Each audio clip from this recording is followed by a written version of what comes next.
y a des actions, il y a des actes, il y a des choses que Dieu attend que tu fasses ou que tu poses pour que tes cieux ou les cieux qui sont sur ta tête s'ouvrent afin que tu reçoives. Il y a des choses, il y a des actions que tu vas poser, tu vas remplir. Ces choses vont contribuer à ce que le ciel s'ouvre à ta faveur. C'est l'une des raisons pour lesquelles les cieux, pour plusieurs enfants de Dieu que nous sommes, sont fermés. Parce qu'on ne fait pas ce que Dieu t'a demandé de faire spécifiquement.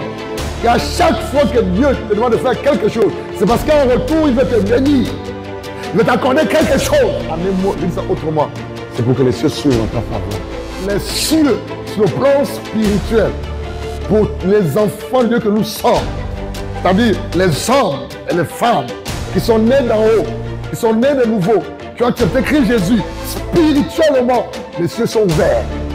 Et maintenant, à un certain moment de notre vie, de notre marche, ces cieux qui sont ouverts spirituellement doivent être ouverts physiquement aussi pour toi, que tu puisses recevoir et voir ce que Dieu fait en fait. Et pendant qu'il priait, Jésus, pendant qu'il priait, la Bible dit quoi? Le ciel s'ouvrit. Il y a des actions que l'on pose qui feront en sorte que les cieux s'ouvrent en ta faveur. Le baptême fait partie de ces actions. Baptême d'eau. La prière également. En fait, qu'est-ce que je veux que tu comprennes? Lorsqu'on parle des cieux ouverts, c'est synonyme d'exaucement, de réception.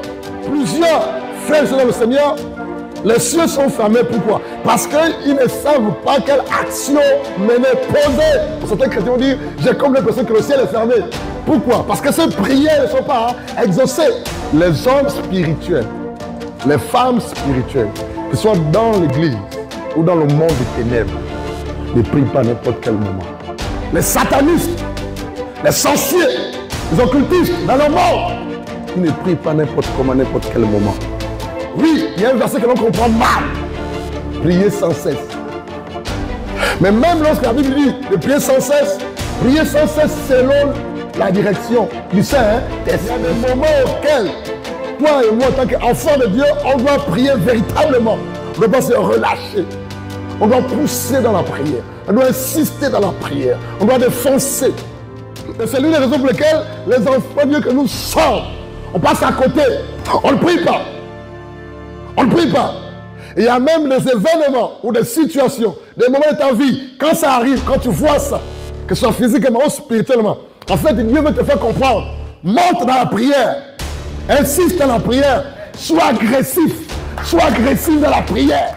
Il y a des moments de nos vies, de ta vie, de ma vie, toi chrétien, toi disciple de Jésus, toi serviteur de Dieu, toi servant de Dieu, il y a des moments de ta vie où tu dois prier sérieusement, de manière importante et engagée, avant de faire un quelconque choix ou une quelconque décision qui doit impacter ta vie, impacter ta progéniture, impacter le sens que tu fais pour Dieu, impacter ton travail, qui doit impacter ta femme, qui doit impacter ton mari si tu es marié, qui doit impacter ton mariage si tu es encore marié, qui doit impacter le devenir ou l'avenir de tes enfants. Tu dois prier. Est-ce que nous prions?